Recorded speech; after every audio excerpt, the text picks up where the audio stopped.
The Mayo Experience. Mayo Experience. Mayo Experience. Mayo Experience.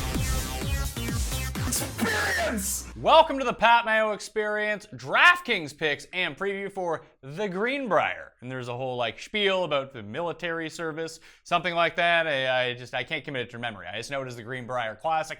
We'll just call it the Greenbrier right now. I do need to let you know that the Pat Mayo Experience, this episode, is presented by Jägermeister.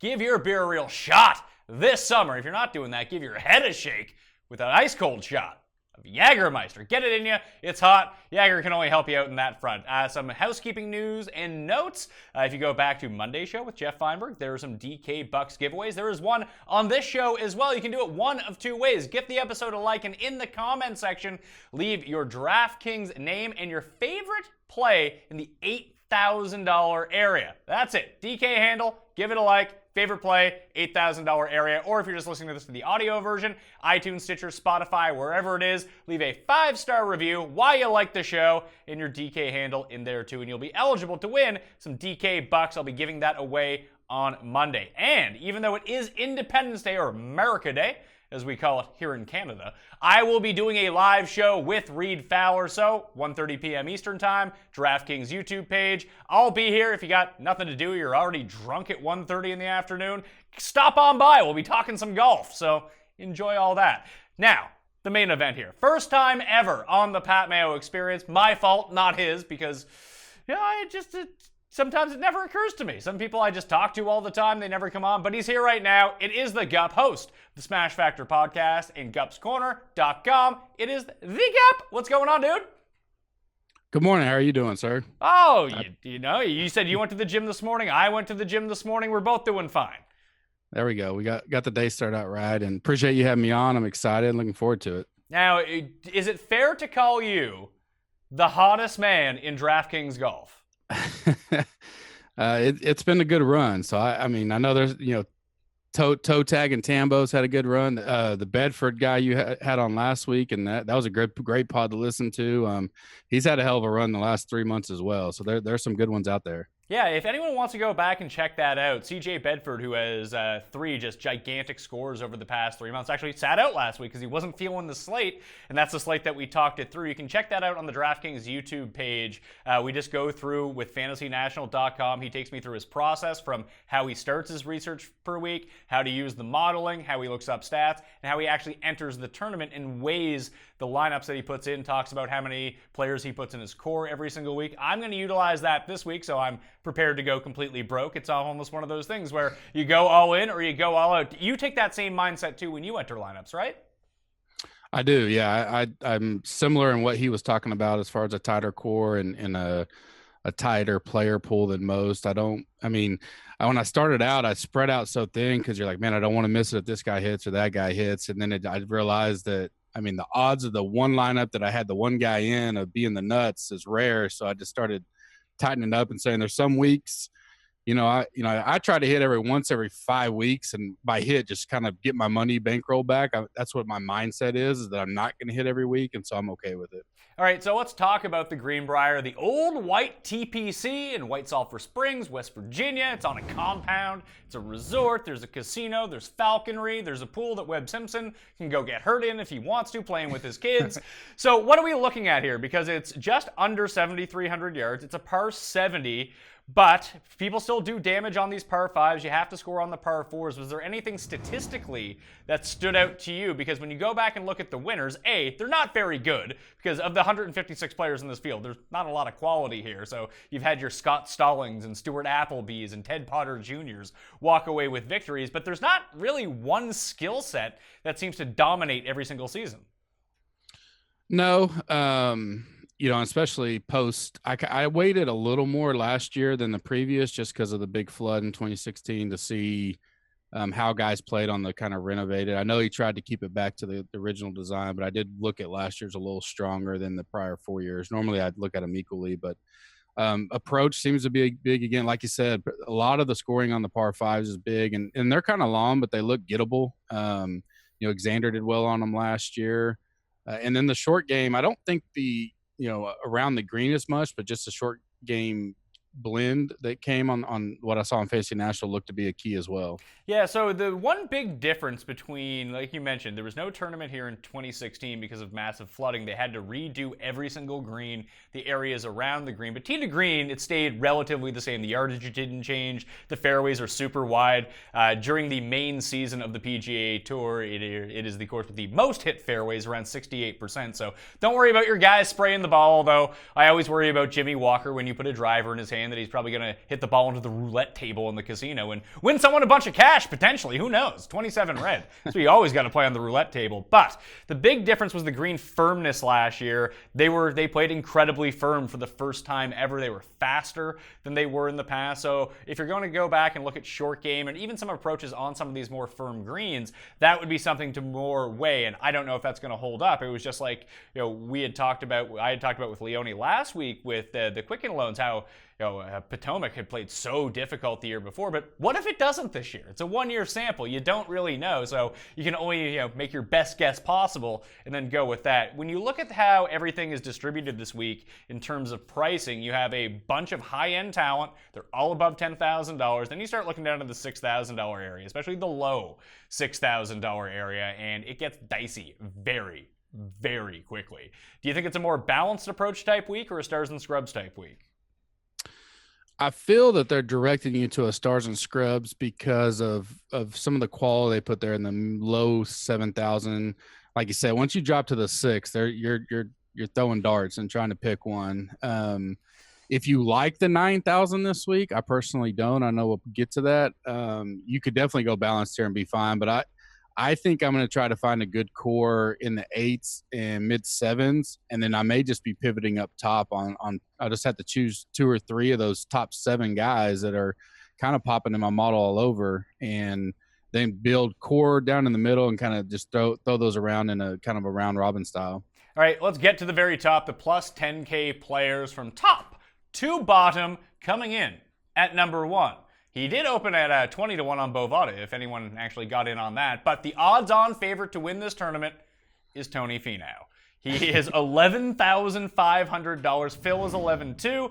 Bubba is at 11. Webb Simpson is 10-7. Henley is 10-4. Xander Schauffele is 10-2. When I look at this, 11-5 is a lot to pay for Tony Finau. And obviously, if he wins, you're going to have him. But I think I'm good going on the fade train with Tony here, unless I really like how this bottom end ends up playing out. So for me, I look at Phil, I look at Bubba, I look at Finau. Yeah, they rate out really well for me. Xander doesn't so much because of the recent form. Webb clearly rates out well. But you and I were talking before the show. I think the one guy that I'm going to play from above $10,000, because I think I'm going to go with a more balanced approach, is Russell Henley. And I find that kind of terrifying, considering last time he played, he was like $7,400. 100% agree. I mean, so Ricky Fowler, I use the rolling stat model as well on Fantasy National, and then I kind of scrape it out and then I weight it based on which rounds I think are more important. And Fowler had always held my record until this week. So in this field, Henley has the lowest ever compared to the field on the rolling stats. And I mean, he's just popping all over for me. So yeah, he will definitely be my number 1 above there. I'll use him the most for sure. And the Finau deal, I just don't.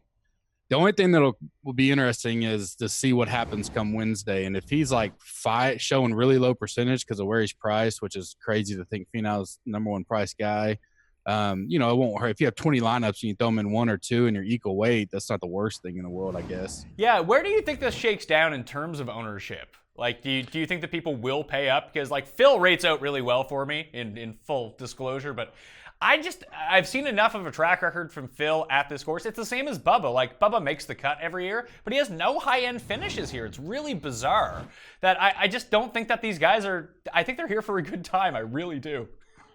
I assume it to be a light week on golf in general. So, and maybe a casual play, I would guess, and they both rate higher. I mean, Finau rates the worst out of my 10K over guys.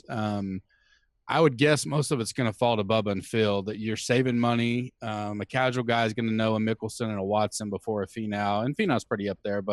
And then I imagine a lot of guys will go back down to Xander, which he's 7th in my model as well. He obviously won here last year, but he's been horrendous. I mean, he's missed 3 of the last 4 cuts. He did finish 6th at the Open, but besides that, he's not played well as far as his form goes. So if we're gonna say Russell Henley is the top play from above $10,000, who would be second on that list for you? Would it be Webb? Because it feels like Yes. people are off of Webb now.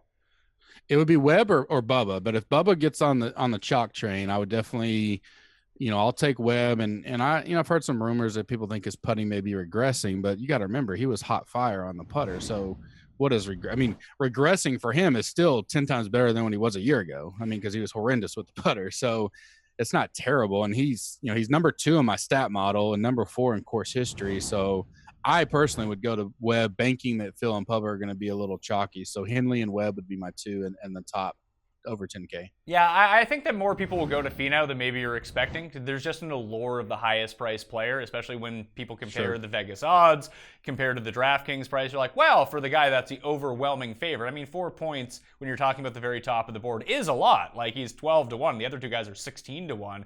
And it's only a difference of $300 or $500 between them. And I think that people want to be there for Tony Finau. He's a popular player amongst the DFS community. We all love Tony Finau. Prefer like a $7,400 Finau, or instead of like an 11,000. I can't wait to hear Brad Mess his pod. I know he'll be all over some Finau this week. He can't believe he's got him number 1. One thing I did like about him, he T7 here last year, and I weighted that heavier. So I was Ruby is like no Finau, no Finau, no Finau, and I was like I'm not off him. If everybody's gonna be like that come Wednesday, I don't mind taking 10% of him, be equal weight of the field, and if he pops, at least I got my weight on him. Well, of 2,500 lineups that have been generated so far from FantasyNational.com, which you can go become a member right now. Try it out on a weekly basis this week. The British Open is coming up, so you want to be acclimated with everything. Like I said, that strategy video I did with CJ Bedford is a great way to get into it. It shows all the tools, how to use the mixed condition model, plus the Fantasy National YouTube page has quick tutorials if you ever have any questions, or just tweet at them. It's $8 for a weekly membership. You would say it's worth it, wouldn't you? Oh man, absolutely. Even if, I like it because I've taught guys on it that are the simple mindset. I'm obviously advanced, detailed, and I tell them, hey, if you just want to use it strictly to get all the data and then advance it yourself, do that. You can still do it. It saves you a ton of time. But if you're a simple-minded guy and you just want to click, and go, you got that advantage too. So there's many ways to use it, and I love it. It's obviously made my life easier, as I was pulling a lot of that myself before. And then, the more it grows, it just gets better and better. Yeah, so the more information we have, and when we project out the ownership percentages here, it's just from Fantasy National members and generated lineups and how many favorites that these people have. So it's still very early in the week. It's Tuesday morning, but still people have generated 2,500 lineups already. And the actual Fantasy National lineup generation with Tony Finau in it is 17% already. Oh, wow. That's impressive. Yeah, so it's Henley and Finau are the 2 most popular, at least right now. We'll see if that switches. Bubba is the one who is the lowest owned. Really? Yeah. Yeah, see, that's where I'll make and people say, how do I weight that stuff? And I really just let it play out till Wednesday. And I have my pivots ready. And like you said, if it's Finau is going to take the way and Bubba's going to go overlooked, I don't mind this week because they're all – I think I told you before the show, like they're all in the top 12 of my total rankings, which isn't normal. Sometimes they fall, but they're all up there. So I don't mind pivoting and just saying, hey, this week I'm going to take these 2 or 3. I really like someone in the high 9, so I know I'm going to be on him and go that way. Well, that high 9 area, you got Neiman, 97, Herman, Howell, Jimmy Walker, and JB Holmes is $9,000.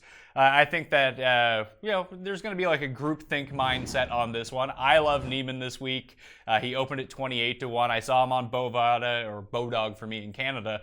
He opened at 33 to 1. I was like, I'm in. Let's just do this. Yep. Whether you're watching him play, whether you're rating him out statistically, he's been fantastic, and he actually has experience at this course before, which is really nice, because that rarely ever happens with some of these young guys. Like even when Rahm was going through his first Trek Around tour, you almost had to continue to play him because the talent was so big. Now you're paying a premium price for him, and you know that he's going to be popular, but I don't care about that. You can give me chalky Neiman. I'm in on Neiman this week. This seems like a perfect fit course for him. Love him. He's number 2 on my model overall. I remember I was with Bucks at the Masters, and we went out. We're at the practice round, and we keep seeing this kid hit. I can't remember who he was playing with, Sergio or someone, and I was like, "Who the heck is this kid?" And this dude's just ball striking it. And then so we just started following him. And I was like, Neiman, and I'm looking up. Never heard of him before. I didn't know. I knew of the name, but And ever since then, I've had, I had a little man crush on him. I mean, I love the kid. I think he's great. Got to see him at both the tournaments down here in Texas. I think he's got it. He gets a little wayward sometimes, but he's young. He pops on mine. He's great for him coming in. Like you said, he played here last year, T29. Henley and him will be my top two plays for sure. Yeah, they're probably my two top plays as well. The only other guy from here, and I didn't want to do it, so now I'm wondering how I'm going to weight this. Am I going to bet him, although he never wins? But I can't overlook how well he's playing. It's Charles Howell III. Yeah, I labeled him my fade of the week this week. All right, why though? Statistic model. I mean, this is a number and he doesn't play this course great. Like he's 124th in the field in my course history model. Missed 2 out of 5 cuts, never finished better than 27th. Form coming in is good. So that kind of counter, if you're a form guy, he's probably going to be up there. If you're a course history, he probably won't. And then, so I kind of default to both and went to the stats, and the stats I'm looking at, he doesn't rate real high. So I was like, just on the price still, I was like, I got to make a decision somewhere, and it looks like this week is going to be the 9,000. Right now, I'm going to have nobody in the 9,000 but Neiman. So it's not just how.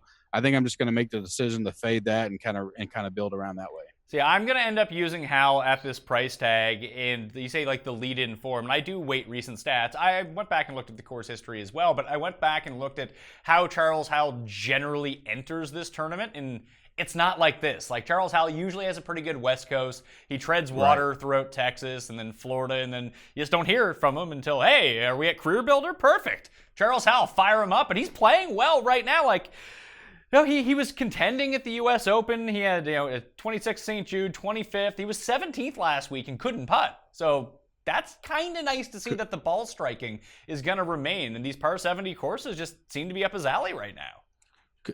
Exactly right. Couldn't putt at all last week, and I was telling you on the showdown deal, like that's what I noticed on him. I was like, man, he's popping everywhere. He was like even or -1 with no putting. So I was like, well, I'll throw him in there Friday and see how he does. And so yeah, if he gets the putter hot, it's going to be a great play. It's just nothing against him other than a strategic build for me this week for sure. The only other move I can see in the $9,000 area is I know that Ryan Moore at 8,900 is going to be incredibly popular. And then, sure. And then the recent form of JB Holmes, $100 above him, was great until he missed the cut last week. But if this is a course where he can spray it around and with really there's always penalties to be had if you're too wayward off the tee. But I feel like the way that JB is scoring, especially on these short par 4s, he dominates par 5s. He can hit it a mile, and you get him into a wedge fest. This could be an opportune spot to use JB Holmes a week after he screwed everyone. Right. Well, good point. That's what I was about to say. He's one of my dots. I was telling you, I kind of dot some guys I go back into Tuesday nights. Most of the time it's Euros and stuff like that I need to get more information. But so if I went with anybody in 9, it would be him strictly because he ranks so high in my stats. And the one stat that I included that he doesn't is what you just said, fairways gained, but everything else is on fire. And I always like to try to find the guy that screwed the public the most the week prior and may have sour taste in their mouth, and that would probably be the one this week that they may be off of him, and so you may squeeze him in. If he's 15% or something, expect 10-15%, you can throw him in some lineups. And he's T23, T22, and T9 the last 3 visits out here, so he definitely has an eye for the course. Yeah, and comes in with 2 top 5s in his past 3 starts as well. And just even across the past 24 rounds, if you rate him out, some of the stats that I used when I built my custom model, like he ranked 3rd overall for me in the past 24 rounds. He was 5th tee to green. He was 20th in approach, 10th in par 5s, 11th in par 4s, and 23rd in birdies or better gained against the field. So I think that if we get into a situation where this is a birdie fest, and scoring was like average comparatively last year, but guys can go low here. He feels to me like one of the guys that can go low, more so than I don't want to say more so than a Jimmy Walker, because I've seen Jimmy Walker win a birdie fest before, but I always feel like Jimmy Walker's better suited to harder courses than basically what's a web.com glorified event. I agree with that, yes. So that $8,000 level, I mentioned Ryan Moore. He's 8,900, probably going to be the most chalky guy here. He screwed everyone last time around at Travelers, but had been playing incredibly before that, and the putter just couldn't come around. And the putter hasn't come around yet, but hey, maybe you can bank on that. Danny Lee's a former winner. Kevin $8,700. Streelman coming off a disastrous final round at the Quicken Loans, 86. Keegan, Snedeker, Lahiri, who was all punting last week, so watch out for that. Jamie Lovemark, Brian Gay, and Kevin Kisner is the $8,000 level. I want to start with Kisner.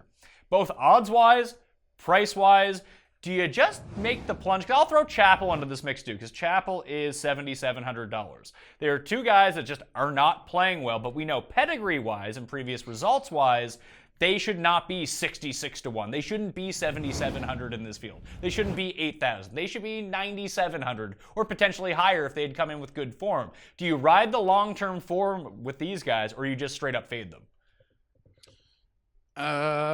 You know, and I could even throw Aaron Wise in there. You know, so he's fell off since his win, but I saw his number last night and I was like, what the heck? I mean, that looks like a bettable number to me. Like a Kisner or a Chappell or even Wise, like I said, would be ones that I maybe bet, so I don't have to do the DK. So or go, you know, vice versa. I just throw a $5, you know, whatever, $5, $10 bet and go, hey, if it's their week, at least I got something on them.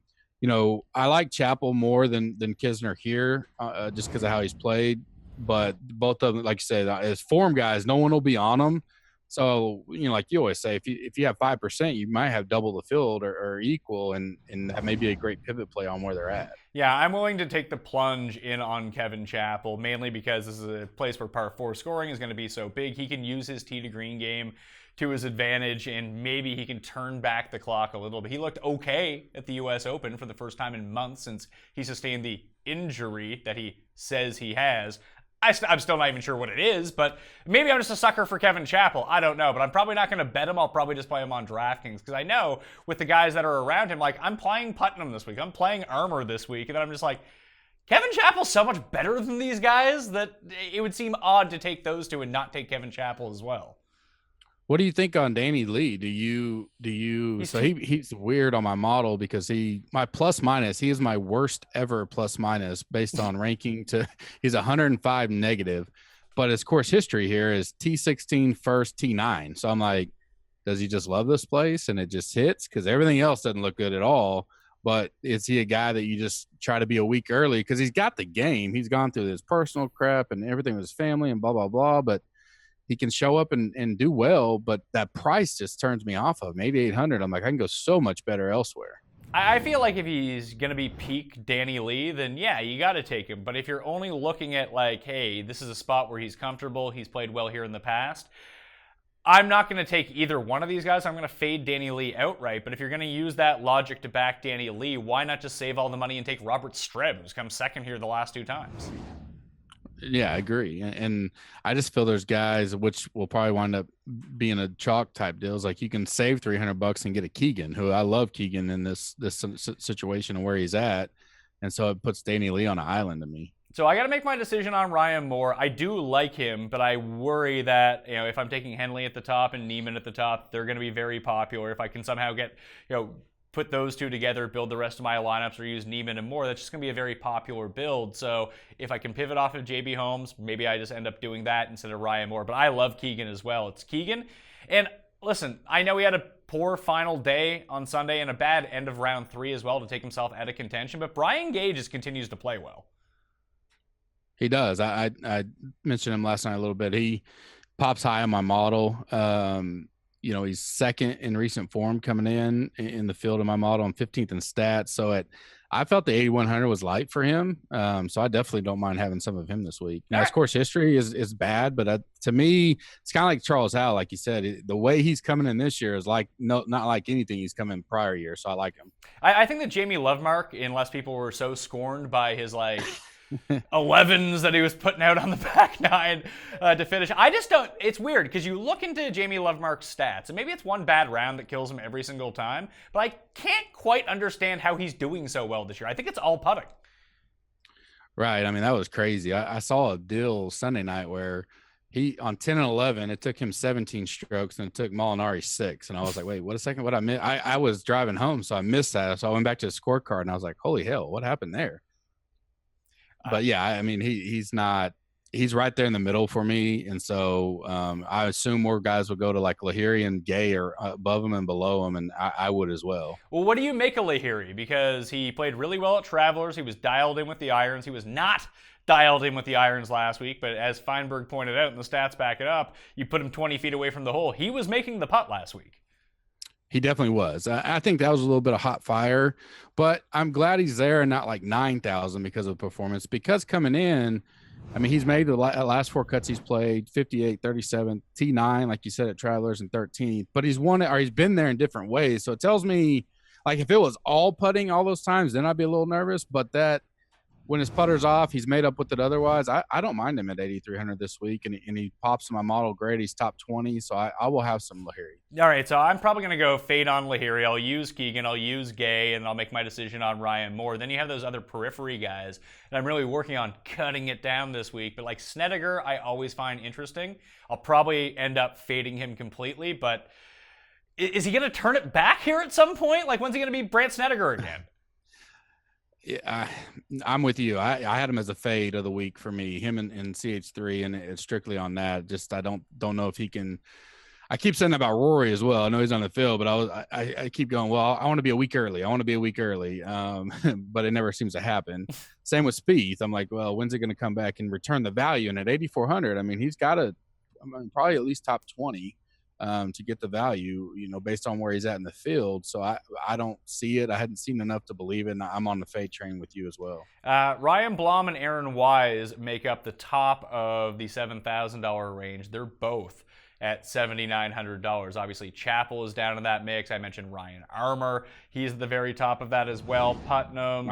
Hero. Patrick Rogers, Ollie, Austin Cook, Piercy, Ted Potter, TPJ, Wes Bryant, Matt Jones, and Keith Mitchell all fall in that same range as well. This is a range that you mentioned the lower $7,000 area that you like. I don't mind this area. I'm going to play Putman. I'm going to play Armour. I'm going to play Chappell, and I'm going to play Piercy and Potter as well. No, don't mind it at all. I gotta go back to my boy Armour that clinched the big win for me Sunday. He birdied 16 from a hellacious birdie, great par on 17, and finished the under four rounds under par to put me over the top. So I got to go back to him, and he rates 4th in my model, and I love Putnam as well. I like Rogers. That's why I was talking about Chappell earlier. There's so many I like right here that, Piercy's there, even Cook could be a great play this week. Stats wise, he's up there. He just hadn't come in great for him. And then TPJ, I think even when he won it, or, I think he's coming in better form considered the years past. It's still not great for him, but I don't mind going back to him as well. Yeah, I mean, when you talk, like, even par 5s he's scoring on right now, the approach is there. The only thing that ever really kills TPJ, despite the fact, he's not super long off the tee, he has 0 short game. The guy cannot get up and down, but if this is a course where he continues to play well every single season, it kind of de-emphasizes, I think, at least, how important around the green stats are here. I agree. I think it's more of he must be comfortable feeling he can put the ball in play and get on the green. And then for him, it's all going to be about, can he putt? Can he make the putts? And at 7,600, that's a risk that I'd be willing to bank on, especially where his game's coming in this year. In terms of Armour and Putnam, do you feel like they're close to hitting a wall, or do you just have to ride them until that actually happens? I would say at this price, I say ride them. If they started climbing up where you're mid-8s and you had to kind of think. Basically, if they were the Streelman price? Right, exactly. I'd have to go, okay, is it worth the wall or not? But the way they're coming in, they're hot fire. They're 3 and 4 in my recent form model. I'm on them. I'll be all over them. Yeah, and it's especially the par 4 scoring with both of them that's been really good. Like, I don't think that overall Armour's a great fit for this course in terms of, I don't think it's a bad fit, but like I mentioned to Feinberg yesterday, Quicken Loan set up perfectly for him because he's just going to stripe it down the middle every time. It's not going to go 350. It's going to go like 285, but that's perfect for a shorter course. This one's a little bit longer, but so he's going to need those wedges to be dialed in, but he's very good from 100 to 125 yards. He's very good from 150 to 175. A lot like Ted Potter Jr. in a really weird way. Their games are somewhat similar despite looking, they're both kind of bald. I guess that's a thing. Ryan Armour looks like Mr. Clean's older brother. And he does. So that's where I would go with him. I always kind of look at this, and I've whiffed on a couple guys, Aaron Wise being the primo guy earlier this season. I always put a lot of stock in guys who are looking for a breakthrough win but come second. They lose it, and then somewhere down the line, whether it's like the next 6 weeks, sometimes even the very next week after, that they end up popping that time. Sure. I mean, yeah, it goes kind of that form deal of they're close and they just need one or two things to go their way. And Blom, you mentioned him. I think he's great this week as far as that kind of fit. T7 last year, and then the last 3 weeks he's been top 23 or better. So he's coming in hot and kind of he's not a popular name that most guys would know, so he could be a good play at that price. I think Piercy will come in under-owned as well. Feel like he's just burned so many people almost every single week, and maybe he's becoming like he falls in the Luke List category that algorithms like him a lot more than the actual public like him at this point. Sure. What about Cheater Scandal 2018, Mr. Dahman? What do you think about him? I mean, if he keeps wearing that fucking bucket hat, no. I liked him. I mean, he was on some of my lineups, and I didn't even realize, I hadn't put two and two together that he was the guy that wore the bucket hat until I was watching him. And then all the news broke out with the Kang deal, and I was kind of like, I saw the tweet on Tiger. I guess that was Friday night, but he actually tweeted many weeks ago, and it just kind of got played up. So I started looking into him a little more, but he's just kind of a guy to me right now on the model. Listen, if he was 6,900, I'd be super interested. I just feel like where he's clumped together with the Armors and the Putnams, who are clearly going to be more popular, and they should be. They're playing better right now. It feels like they have higher upside. Maybe Dahman makes an excellent pivot down here. Blum sort of as well. Like, Blum kind of got cut off where my core was going to go, like Dahman, like even someone like Keith Mitchell. I know he can hit driver here, and that's always a spot where you want to use Keith Mitchell. It's just I looked at the other options, like Wes Bryan rated out really well for me in spots where he's not going to be in the woods off every tee. That's great, but I'd rather play Scott Piercy and Ted Potter Jr. Well, and I'd go, me personally, just from watching him a lot, because Ruby has a man crush on him, but JJ Spawn, which I know you love too. I mean, he's not going to pop in some models because he had a horrific stretch, but his form is coming back in, and he has the talent historically to compete. And at 7,400, I dropped down to him before I would take a Dahman type. Exactly. So that was the name. When we get down to that area, the 74 to 7,000, JJ Spawn leads the way for me. So the guys that I like in this area, and again, I'm working on concentrating this course. So a lot of the $7,000 guys you're going to hear more of from me, because I'm not really dipping into the 6K range unless you really want to sell me on someone. So I like Spawn and Brandon Hagy. Right at $7,400. Coming back off the injury, made the cut his first start on the web.com tour, lost in a playoff his second start. He's back. Let's do this, Brandon Hagy. Trey Mullenix is a fringy guy for me. He just scores really well on these short par fours, and his distance should help him out here at $7,200. He's sort of on the lower end. Everyone's going to love Harkins at $7,100. I too am included in that mix. And then Corey Connors at $7,000. Those are the guys that I really want to concentrate around when I have my Neiman Moore or Neiman JB Holmes, Neiman Russell Henley lineups. Like, these are the guys that are going to be populating the back end of those. Yeah, I love Spawn as well with you. And Hagy actually rates 36th in my model. So for the price, I definitely don't mind going to him. Power is a guy that was there last week for me in my model, but he caught kind of the chalk fire. And so I ended up not really playing him a whole lot. But I like Answer. I mean, he's a plus minus 27 in my model, which is one of the higher ones this week. 22nd in stat model, 15 in form model at 7,300. I'll probably go back to him. Obviously, I like that he bogeys number one. He's with Molinari. Molinari is hot fire Sunday, but Answer didn't bow down. Molinari was on a heater. And so he pars 14 straight holes in that environment, even spraying it over a little bit.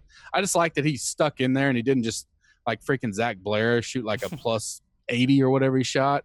So I liked the answer and the way he kind of answered that kind of pun, answered the bell. But I did like how he stuck in there. And at 7,300, I'd definitely go back to him. My only problem with the answer, maybe I just listen, people ask me about answer every week. It's just like with Lahiri every week. I never play either one of them. So it's nothing against them. But I always just, when I go and look at what they're up to, just answer so rarely gain strokes through approach. And I do think that's really, and it should have been important last week. He just gained 7 strokes off the tee. He was just immaculate with the driver in his hand and finding the fairways last week. And if you de-emphasize accuracy this week, and he's not always the most super accurate guy in the world, and he regresses back to what he normally does with his irons, and I don't know how great he's going to be. He could be really good, but I think that people are going to pile on to him after watching him last week too. Could, and you're right. He's 71st in strokes gained approach. So that's something I look at. My top guys in this area ranked is Ben Crane, Tyler Duncan, and Denny McCarthy a little bit there, but like Duncan's 9th in approach, so that is something I looked at. And to be that low, and he came through last week, but he's kind of up and down. I mean, when you get to this range, you're just going to find flaws in everybody. So there's some of it that goes to you just figure out a little bit of that gut feel. But I like Crane. Like, he's kind of a quiet. I don't like watching him. I remember at Fort Worth, we watched him on like 15, 16, 17, and I wanted to shoot myself in the head. It was brutal, but I don't mind his game, especially here. He hadn't played here great, but coming in, his form's great, and his stats, he ranks 3rd in my model, which is crazy for a 7,100 guy. Really 3rd? Now, how much of that is? I don't know what his course history is here. Has he played well here in the past? No, it's terrible. So he's 16th overall in my model. Stat model, he's 3rd, because he's got great approach, good scoring. He's good on par, or decent on par 5s. And then, but no, he's missed a cut the last 2 years. So I'll be a guy at this price. I go, all right, is he, does a form outweigh the cut here? And I just roll with him at 7,100 and have a few shares. So for me, he rates out 19th over the past 24 rounds. In mine, Duncan rates out number 34. Corey Connors, number 5 in the statistical model. We kind of have to keep rolling him out there, I think. No, definitely. I don't mind. I like his pedigree, and I know that's kind of a weird, it's a gut term, but that dude can show up and be top 10 in this thing easily this week. The only other one that rates out top 15 for me, and I was on him last week coming off the chalk week. Always a great time to play, guys. Like we had Dahman the one week. Everyone was all in on Joel Dahman. Then he misses the cut. You play him the next few weeks. He's been great, and he's carried no ownership. CT Pan, he's the chalk of the week. Misses the cut. He comes back next week. He's great. He's going to be here again. I think he'll be somewhat popular, but do we keep on CT Pan, or we just let everyone else have CT Pan and we'll take other options? I've stressed CT Pan the last 2 weeks. I may be done with my Pan exposure for now. 2 weeks ago, he killed me at Travelers. And I had him this week, and luckily he came back on the weekend and finished top 17, but he's been he's been high up in the ownership. So, this week I may just pivot off of him. He may be a time for me to take a break from him, especially like I know you may not like this guy, but my number one guy in this range, if we're still in the 7,000, is Harold Varner III, and he actually was number 1 overall in my stat model, which was kind of shocked me. But does that make you question the model you're running? Some weeks it does. So some weeks I don't want it to mirror DraftKings. It would make me question it if those top guys weren't all in the top 12 as well in my model. If I had a bunch of, George McNeil and HV3 and Hagy, Hoagie and Belair was up, I would go, wait a second, what am I doing wrong? But when I just have 1 or 2 guys that are up there mixed in with the core, the elites, and I'm like, okay, well, I just have to figure out why he's that high. It doesn't mean I'm going to go 40% on him, but he's there with those same kind of Bubbas and Phils. So I'll take a look at him and see why he's doing that. But I definitely like him this week. Well, I can tell you don't weight putting very much if we're both liking Keegan and Harold Varner is popping up for you. I try to – I don't weight it ever, but I look at it, especially if – it matters, but, each week, how hot putting can come and go. Oh, yeah. And greens are different. It's bent, and even 2 bent greens can be completely different. These greens are going to be firm because they're completely redone from the flood. As you said, they played quite quick last year. So you just never know.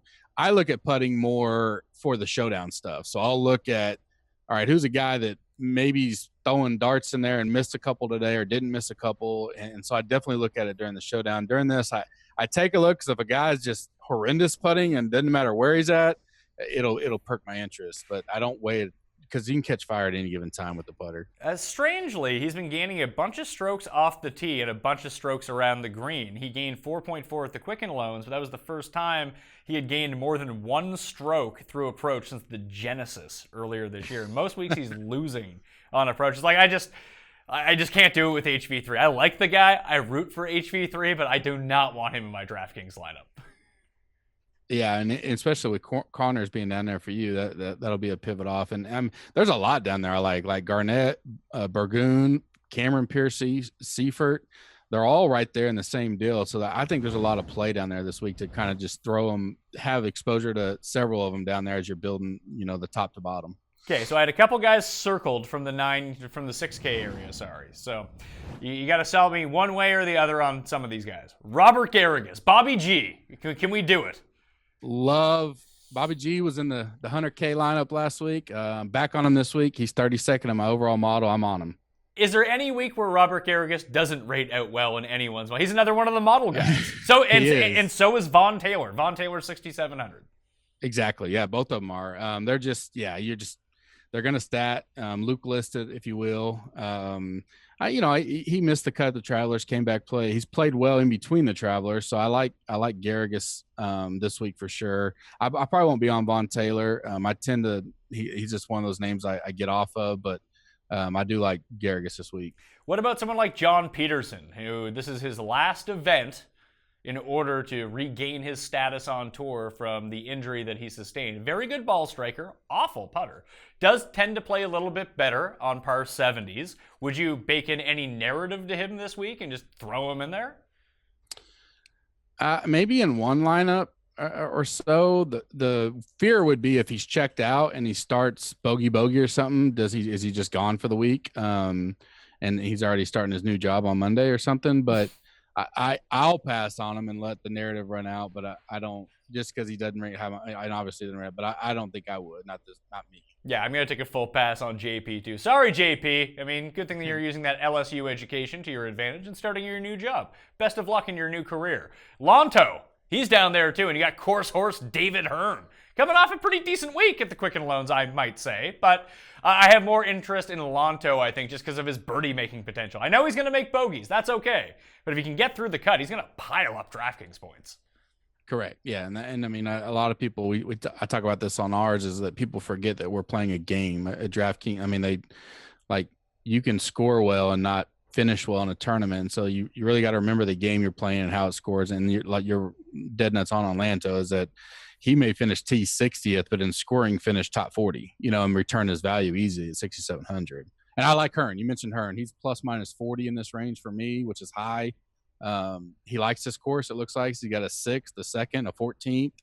Made the cut 4 to 5 years here, so I have Hearn circled to be in my player pool. And it was nice to see him regain some form last week too. Sure. Yes.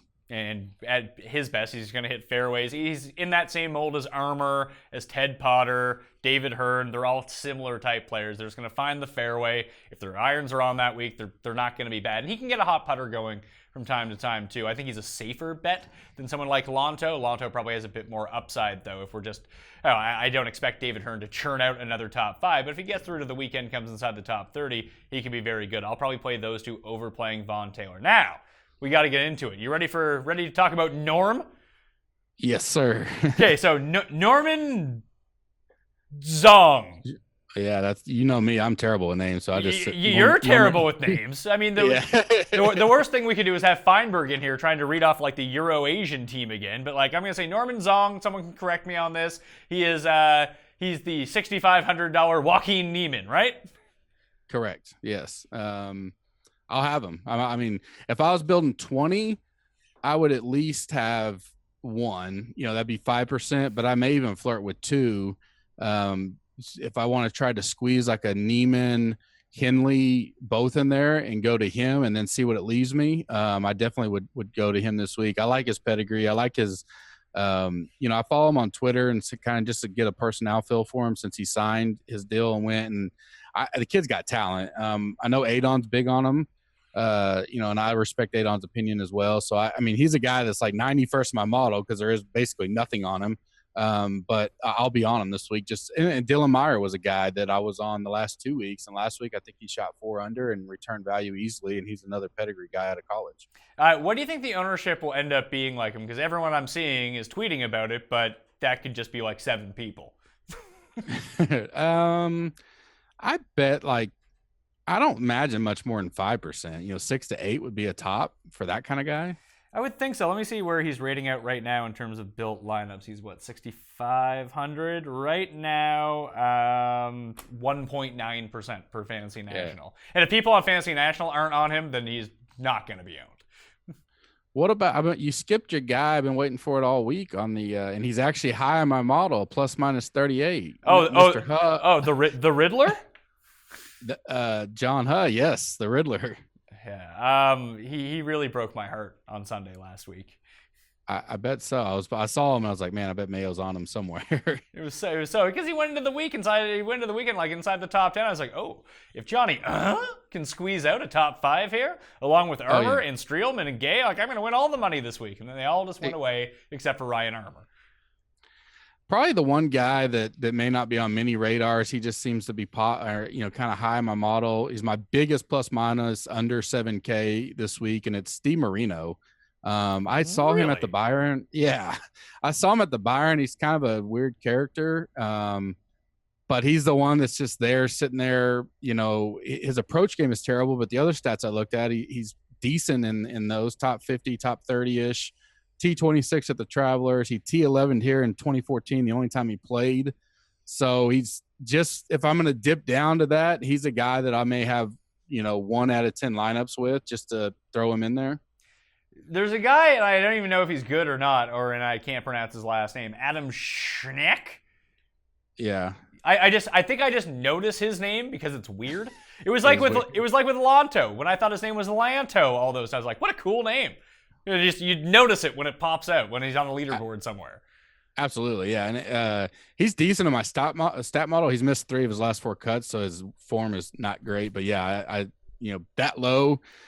He's like a guy, so like, stat-wise, you may take a risk, and then like, our boy, you go course history-wise, you may drop down to like, Baudo plays this course well, and at 6,300, if you wanted to get just frisky and throw him in a lineup, and those are kind of guys, if you're down this low, you're just taking a dart, right? I mean, out of nowhere to see if a guy's going to hit that 1 week. Well, I guess the question is it even worth going into this range? I don't think it is. This week, it doesn't seem to be. I think you can stop at, 68, 69. Scott Stallings is there at 69. We already talked about Garrigus. Huz on my list. Molinati's up there for me. He's top 45. My highest right there at 69 is Nicholas Liedheim. So, I got plenty of options up high that I'll have Norman. I'll have him at least 1 lineup just because that's just a thing for me. I'll have him in 1, and then that may be as low as the only guy I go below Garrigus this week. Final guy, the league min, $6,300. It's Chris. Fuck your couch. Yeah, Ruby mentioned him last night. I was like, I don't know who this guy is, but once he mentioned him, I went down, and he's like 62nd in my stat model, but he's only played once but he made a cut this year. I think I don't remember where he was. It was at Valspar. He played for the first time since like 2012. Then all of a sudden he shows up to Valspar and makes the cut. It's like, who the hell is Chris Couch exactly? Yeah.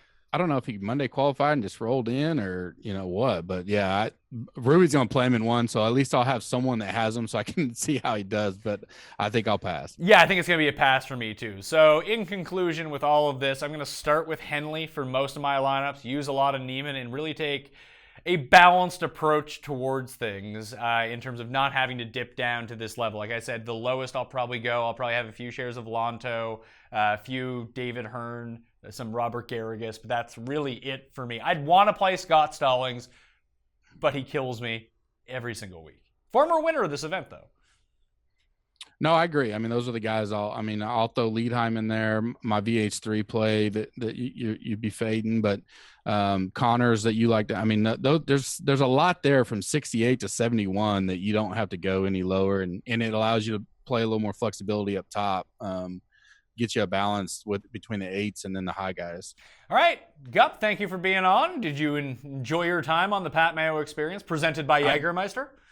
I did. I appreciate it. I enjoy all your stuff. You're a trailblazer in the industry for us, and we all appreciate you and what you've done and open doors for guys like me. Well, I mean, gupscorner.com, it's free to use. They run an awesome amount of pools. That's where the big one and done is that I'm doing very poorly in. I was doing great, then I was doing poorly. Behind switching the camera, Paul Shag back up to 11th in the one and done with Molinari last week. So he's competing for that big money. But tell people what they can expect to find on Gups Corner throughout the course of the week and even into NFL season. Yeah, so last year we kind of fired off in the middle of football season, so we didn't do a lot. Like you said, we did do the Super 7, so that was massive. It'll be huge this year. Similar to the one and done, it's a weekly contest picking 7 NFL teams against the spread. I know you guys all joined it last year. So we'll fire that back up. Weekly, Bucks does our weekly preview on the golf course. Mondays, I do my rankings out Monday night with the podcast, the Smash Factor. You can find it on iTunes as well. We have NASCAR. We got two guys that are great on that, Scott and Josh. So if you're a NASCAR guy, come check out there. They do articles. They do DraftKings. They do an update Saturday after I'm not very good at NASCAR. I don't know much about it, but after the qualifying is done. So, and then football is going to be huge for us. I played college football all the way, through my degree, and that's my bread and butter and where I came from. So I'm looking forward to some huge NFL stuff. We'll have a little pod once a week, just like we do now. And then all the contests, we're going to have at least 3 big contests this year. With the Super 7, we're going to have a survivor pool for sure, kind of like the one and done where you pick one team and they fall off. Tons of information. We're an information site. We're a data research site, for the tools and stuff. Definitely we have some coming, but golf research tool, we point everybody to Fantasy National. So that's a great site. We more have the information of just opinion type stuff, and come check us out. And when is the live chat that you guys do every week? So typically it's 9:00 Wednesday nights. It's caught fire lately. It's been great. Great information. We update the weather. We update we look at the ownership projections, talk about, anything that we're fading or moving based on that. This week, I think we're going to do it probably shortly after yours ends, maybe 3 or 4, just because that is 4th of July here. So 9:00, most guys are going to be wasted and watching fireworks in the sky somewhere or blowing fireworks up. So we're going to put an announcement out tonight for this week. This is a weird week. Normally it'd be 9:00 Eastern Standard Time every Wednesday night. And that's on gupscorner.com. You can follow Gup at I Am The Gup on Twitter. And I'm very excited for the Super 7 this year. We juiced up the pool pretty good last time around. It could be double this time. Exactly. You guys were great. We got the Mayo bump on that, and it went fire, and everybody loved it. Josh Burkett does an amazing job running all those contests. We host them for him, and then, hopefully as legislation moves on, we can gain more and more traction with that. We've had tons of great feedbacks, and all the big guys are in it. So it's a great fun. If you can't make it out to Vegas yourself and get in their super contest, this is a way to get in it. And it's a lot more affordable too. Oh yes, yeah, super good. Yeah, I think it was $100 an entry last year. Definitely more affordable than what that one is. And everyone got paid out, and that's all people really want. Can you run a pool with the money, and there's a big prize? Does that person get paid out? And the answer was yes. So we're good to go. Yes, sir. All right, I'm Pat Mayo. You can follow me on Twitter, Instagram, and Facebook, where my betting cheat sheet will appear Wednesday afternoon after the live chat on the DraftKings YouTube page, starting at 1:30 p.m. Eastern Time. Will be myself and Reed Fowler. My DK cheat sheet will be up late Tuesday afternoon on DKPlaybook.com. Go back and check out Monday's show, subscribe to the podcast, and enter the draw to win some DK bucks. All you got to do for the video version, give the episode a like, leave your DK handle in the comment section along with your favorite play in the $8,000 area. And if you're listening to this in the audio version, iTunes, Spotify, Stitcher, Google Play, doesn't matter where it is, leave a 5-star review along with something nice about the show, please.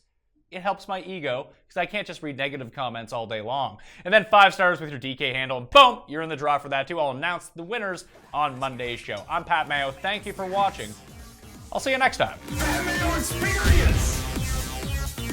Experience!